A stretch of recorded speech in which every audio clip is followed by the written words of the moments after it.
So welcome again. We were discussing the deflection of the beam, and now after all those two parts of discussion and the initial concepts of the beam, now we'll discuss what exactly the beam is and how exactly different sort of beam and different materials of beam would affect the deflection of a beam. So as you know, that beam can vary greatly in their geometry and composition. For instance, a beam may be straight, it may be a curve. So straight beam would be mostly considering in our this mechanics of solid one part, and curved beam is a topic of the mechanics of solid two parts. Right, so we'll be considering the straight beam. So beam can be straight, beam can be curved, and definitely depending upon being it straight or being it curved, the deflection would vary. And it may be of constant cross section, as you have already learned that prismatic section and non-prismatic section I have discussed in my initial lecture, the prismatic and non-prismatic sections and members. So we are considering right now as a beam of a constant cross section. It may be tapered. If it's not constant cross section, then definitely it would be tapered. It can be tapered from one side, it can be tapered from the both sides. So we'll be discussing the prismatic beam, non-tapered beam, right? And then it may be made entirely of the same material, the homogeneous material usually we call it. If it is of a composite material, we'll discuss how that will affect. It may be composed of a different material. It may be composed of reinforced concrete material. Is a prime example of a composite material. There is a reinforcement, there is concrete as well. So behavior of both concrete and steel will affect the deflection of that particular beam. So some of these things make analysis difficult. If you consider the beam of a tapered cross section, that would be difficult. If you consider the beam to be curved, that would make the analysis difficult. If you consider the beam of a non-homogeneous material, of a composite material, that would make the analysis difficult. But many engineering applications involve cases that are not so complicated, right? So there are certain cases that you would encounter the beam is straight, the beam is of a constant cross section, right? And the beam is composed of a homogeneous material. Even if the reinforced concrete material, we consider that to be a homogeneous material because of certain specs, certain parameters, we consider that particular beam to be a homogeneous beam as well. So in analysis of the deflection of the beam, we'll make certain assumption, and our analysis is simplified if the beam is originally straight and any taper, if it is there, so that is very slight, and then slight enough that you can disregard, you can neglect that taper. Okay, so the beam we are considering would be a straight beam. So that is the analysis that we are assuming. These are the assumptions, these are the simplification that we are considering. Then we are considering the beam experiences only linear elastic deformation, right? So non-linear elastic is not there. So I hope that ये इसके बारे में आप थोड़ा बहुत जानते हैं कि linear elasticity क्या है और ये क्या चीज़ें होती हैं। तो थोड़ा बहुत मैं आपको यहाँ लीनियर इलास्टिक कर्व का जो वो है उससे मैं आपको थोड़ा सा समझा देता हूँ कि ये क्या चीज़ होती है लीनियर इलास्टिसिटी। ठीक है, तो ये इस एरिया में हम देख लेते हैं। तो ये अगर हम एक एक्स और वाई एक्सिस पे यहाँ स्ट्रेस और यहाँ अगर हम स्ट्रेन ले लेते हैं, ठीक है, और तो ये अगर ये एक स्ट्रेट लाइन है ये, तो ये फिर लीनियर है, ठीक है, और ये इलास्टिक है। अगर आप यहाँ तक फोर्स लाने के बाद फोर्स को रिमूव करते हैं और ये वापस अपनी जगह पे आ जाता है, तो फिर हम ये कह रहे हैं कि this is linear and this is elastic as well. ठीक है, ऑन दी कॉन्ट्ररी अगर आप कहना चाह रहे हैं कि नॉन लीनियर है, और ऐसा भी हो सकता है कि नॉन लीनियर है लेकिन है इलास्टिक, मतलब अगर ये इस किस्म का ट्रेंड आता कि ये कर्व होता, ठीक है। अब ये नॉन लीनियरिटी है, इसके अंदर जो स्ट्रेस और स्ट्रेन का रेशियो है वो कोई कांस्टेंट नहीं है, वो एक सर्टेन प्रोपोर्शन में नहीं है। लेकिन ये क्या है, अगर आप ये कह रहे हैं कि यहाँ तक फोर्स लगाने के बाद आप फोर्स को रिमूव करते हैं and the material come back to its original position, तो फिर आप ये कह रहे हैं कि भाई ये जो आपका मटेरियल था वो इलास्टिक मटेरियल था, उसने जितनी भी उसके अंदर डिफॉर्मेशन आई थी वो उसने रीगेन कर ली। ठीक है, तो ये होता ही है कि जब आप किसी मटेरियल के ऊपर स्ट्रेसेस लगाते हैं, उसके अंदर स्ट्रेन एनर्जी स्टोर होती है। अगर वो सारी की सारी स्ट्रेन एनर्जी उसको दोबारा वापस लेकर आ जाती है, तो फिर इसका मतलब ये है कि ये इलास्टिसिटी इसके अंदर आ गई है, इलास्टिसिटी इसके अंदर है। ठीक है, और अगर बाज़ औक़ात केसेस में ऐसा हो सकता है कि आपने इसके ऊपर लोड लगाया उसके अंदर डिफॉर्मेशन आई और वो डिफॉर्मेशन आने के बाद ये इधर आ गया।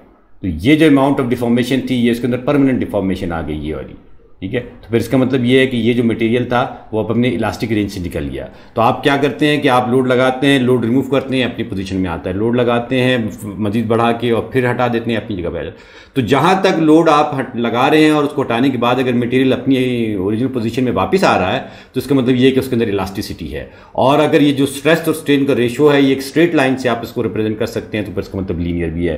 तो अगर ये दोनों कैरेक्टरिस्टिक्स के अंदर हैं तो फिर हम कहते हैं लीनियर इलास्टिक, ठीक है। तो जैसे ये मैंने आपको शेप बताई थी, ये वाली शेप, ये जो शेप थी ये वाली, ये थी लीनियर भी थी और ये इलास्टिक भी थी, ठीक है। तो अगर इसके अंदर जो दूसरा मॉडल मैंने जो आपको लास्ट स्लाइड में आपको बताया था वो इस किस्म का था, ये इलास्टोप्लास्टिक है। तो इसके अंदर इलास्टिसिटी यहाँ तक थी, उसके बाद ये टोटल प्लास्टिक हो गया, तो दिस इज इलास्टोप्लास्टिक, ठीक है। तो लीनियर इलास्टिक को इस स्टेज पे समझना काफ़ी है आपके लिए कि लीनियर इलास्टिसिटी ये है कि जो स्ट्रेस और स्ट्रेन का रेशियो है वो लीनियर है और it follows the Hooke's law. जो ये आपके पास लॉ है कि stress is directly proportional to strain, this is the Hooke's law.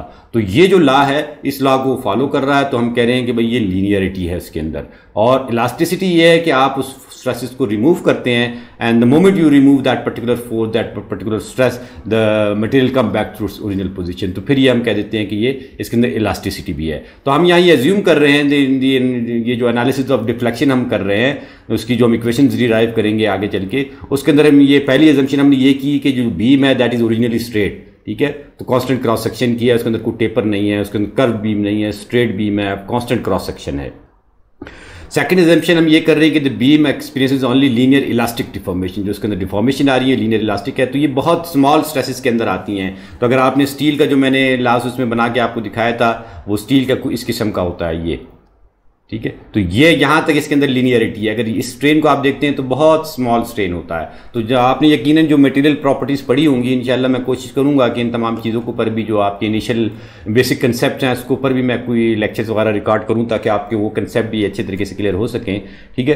तो बहरहाल ये जो लीनियर इलास्टिसिटी होती है बहुत कम स्ट्रेस और बहुत कम स्ट्रेन के अंदर आती है। इस रेंज के अंदर जो डिफॉर्मेशन होती है बहुत ज़्यादा स्मॉल होती है और बाज़ औक़ात आपको नेकेड आई से आप वो डिफॉर्मेशन को देख भी नहीं सकते, ठीक है।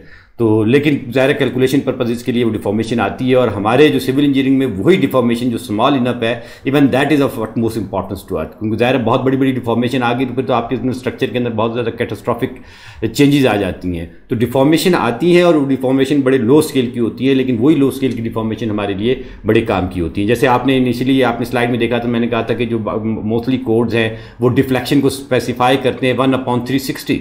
तो 1/360 is a very small deflection, इससे ज़्यादा डिफ्लेक्शन स्पेसिफाई नहीं कर रहे। तो लेकिन 1/360 तक की डिफ्लेक्शन तक भी आपने उसके ऊपर आपके कान खड़े होने हैं कि 1/360 डिफ्लेक्शन उसके अंदर आ गई है, ठीक है। तो इसलिए हम ये अज्यूम कर रहे हैं कि जो इसके अंदर डिफ्लेक्शन है वो with in the linear elastic range है, ना वो इलास्टिसिटी से निकल रहा है वो डिफॉर्मेशन, ना वो लीनियरिटी से निकल रहा है। इसका मतलब ये है कि जो हुक्स लॉ है दैट इज वैलिड, ठीक है। So the beam is cylinder. The next exemption जो हमने सिलेंडर की बात की थी, जो बीम है वो सिलेंडर है, डीप बीम नहीं है। क्योंकि अगर डीप बीम हो जाती है, अगर बीम सिलेंडर नहीं है और बीम जो है वो डीप बीम आ गई है तो फिर आपके पास जो कहानी है वो बहुत और ज़्यादा कॉम्प्लिकेटेड हो जाती है, ठीक है। तो अगर आपको डीप बीम का मैं यहाँ थोड़ा सिखाऊँ, ये ठीक है। अगर आपको यहाँ मैं दो बीम दिखा देता हूँ, ये अगर हम एक बीम बनाते हैं और हम इसको कह रहे हैं कि भाई this is a cylinder beam, ठीक है। ये एक हमने बीम बनाई, यहाँ हमने इसके ऊपर एक रोडर सपोर्ट लगा दी और इसके ऊपर यहाँ हमने एक हिंज सपोर्ट लगा दी, ठीक है। अब अगर मैं इस बीम का आपको क्रॉस सेक्शन दिखाने की कोशिश करूँ तो ये ठीक है, यहाँ से ये बन गया और ये लाइन हम खींचते हुए यहाँ तक ले आए, ये हमने यहाँ तक खींच दी और ये यहाँ लगा दी। अब ये जो इसकी विड्थ है ये चीज़ और ये जो इसकी डेप्थ है ये, ठीक है, एज कम्पेयर टू द ये स्पैन जो है इसका ये लेंथ एल, ठीक है, this is the span length और ये इसकी जो है वो डेप्थ है, इसको आप एच कह लें, स्मॉल एच कह लें। तो लेंथ और जो डेप्थ का और विड्थ का जो रेशियो है वो बहुत ज़्यादा है, मतलब लेंथ इज़ लार्ज इनफ, इसको हमने कहा था ना कि 10 टाइम्स से ज़्यादा है। मतलब अगर लेट सपोज ये आपके पास 1 फीट है, इसकी डेप्थ 1 फीट है, 1 feet, so this is at least 10 feet. तो फिर then the beam would be considered as cylinder beam. On the contrary जो आपके पास डीप बीम होती हैं वो डीप बीम आपके पास बहुत गहरे उसकी होती हैं। ये आप समझ लें कि ये अगर इसका स्पैन आ रहा है, ठीक है, तो ये आपके पास ये डी बीम आ गई।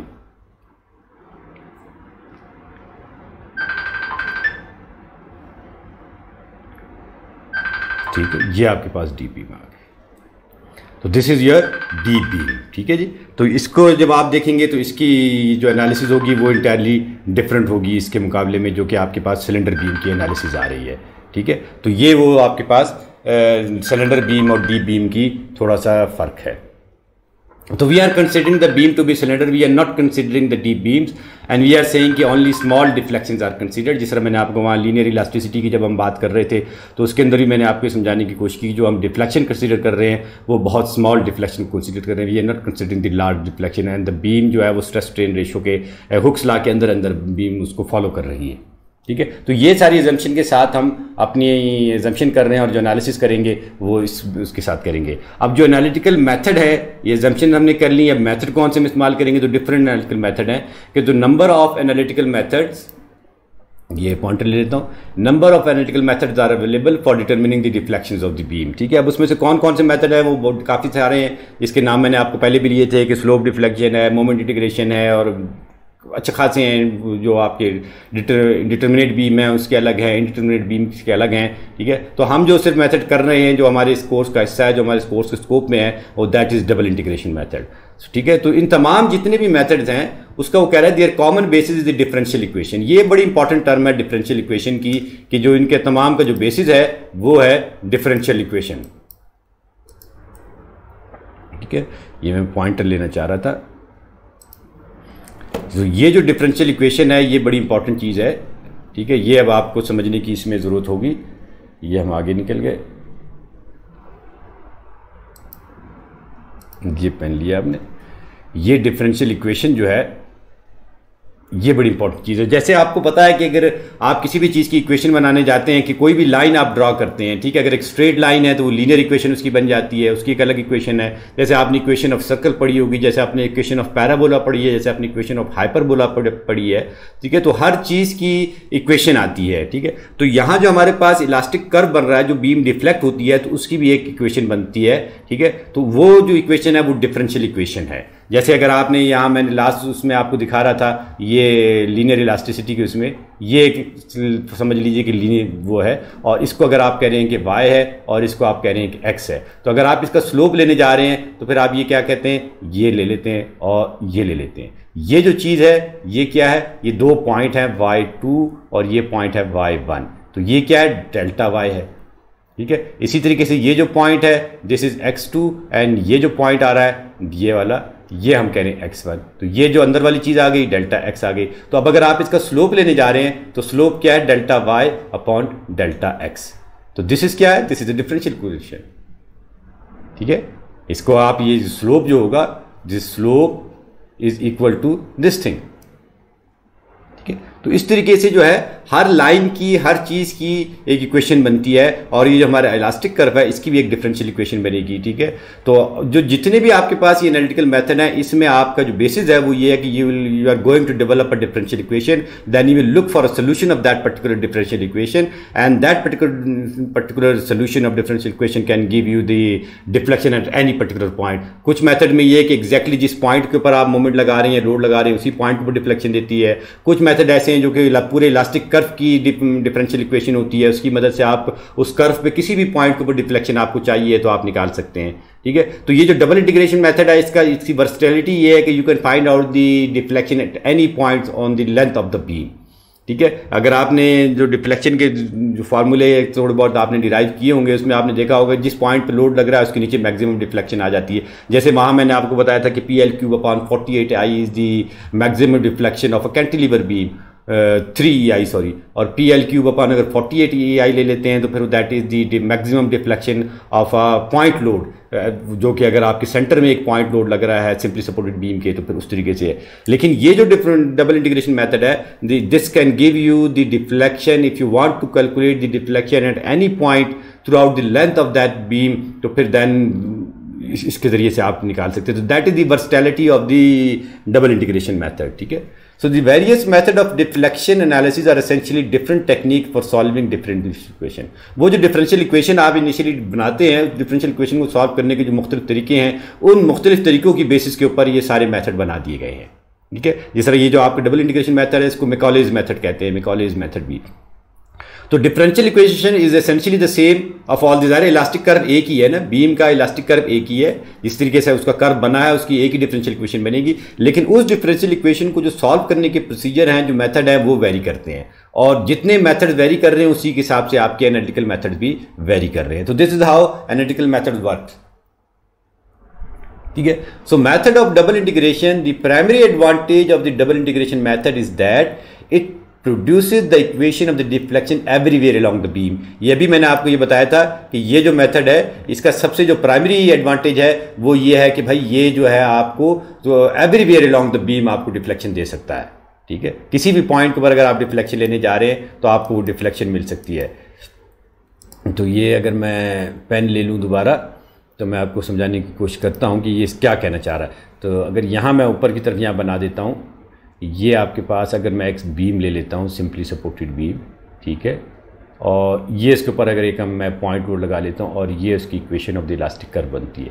तो ये जो डबल इंटीग्रेशन मेथड का से फ़ायदा ये होगा कि अगर आप यहाँ डिफ्लेक्शन निकालना चाह रहे हैं तो you can calculate deflection here, अगर आप यहाँ निकालना चाह रहे हैं तो you can calculate deflection here, you can calculate deflection here. So the primary advantage of this double integration method is that you can calculate the deflection everywhere along the beam, along the length of the beam। जहाँ चाहेंगे आप कि आप अगर coordinate इसको इस पे coordinate draw कर देते हैं, ये अगर आपने कोऑर्डिनेट ड्रा कर दिए, ठीक है, और ये आपके पास अगर x है और ये अगर आपके पास y है, तो x 0 से लेकर के जो इसकी लेंथ है l तक, तो l तक आप कहीं भी उसके ये जो डिफ्लेक्शन है you can calculate from this particular method, ठीक है। सो जो मोमेंट एरिया मेथड है, ये भी एक और मेथड है, is a semi graphical procedure है ये, जो कि आपने अगर शेयर फोर्स और बेंडिंग मोमेंट डायग्राम बनाना सीखी थी तो उससे यूज़ करके फिर आप जो है वो ये मेथड इस पर बेस कर रहा है। The moment area method is a semi graphical method, ठीक है, that utilises the properties of the area under the bending moment diagram. It is the quickest way to complete the deflection at a specific location.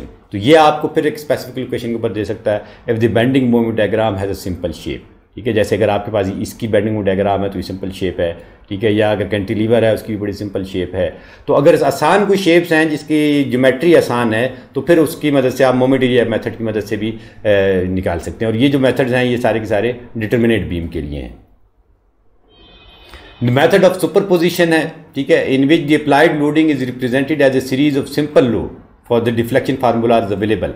अब अगर आपके पास beam formula पे जाएं तो मैं भी आपके साथ शेयर कर दूंगा, उस बीम फार्मूला के अंदर मैक्सिमम डिफ्लेक्शन मुख्तलिफ लोडिंग के लिए और मुख्तलिफ सपोर्ट कंडीशन के लिए फार्मूलाज गिवन है कि भाई सिंपली सपोर्टेड बीम है तो उसके सेंटर में पॉइंट लोड अगर लग रहा है तो मैक्सिमम डिफ्लेक्शन इतनी आ जाएगी। तो ये जो सुपर पोजिशन मैथड है वो ये कहता है कि अगर पॉइंट लोड इधर लग रहा है तो इतनी आ जाएगी, सेंटर में अगर लग रहा है, अगर वो 1/3 के ऊपर लग रहा है तो फिर कितनी आ जाएगी, तो 2/3 के ऊपर लग रहा है तो कितनी आ जाएगी। तो आपको 1/3 का भी पता चल गया, आपको सेंटर का भी पता चल गया, आपको 2/3 का भी पता चल गया। इसका मतलब ये कि if you move that load along the length of the beam then you can calculate the deflection at different various point. So method of superposition ये करता है कि ये एक सोल्यूशन के मल्टीपल पॉइंट के ऊपर लोकेशन लगा के सुपरपोजिशन कर देता है, ठीक है। तो सुपरपोजिशन का कंसेप्ट थोड़ा बहुत आपको पता ही होगा। तो ये भी चूंकि अब हमारे पास फिलहाल स्कोप में नहीं है इसके, तो हमारा जो वो चीज़ है वो ये मेथड ऑफ डबल इंटीग्रेशन है जिसको हम पढ़ने जा रहे हैं।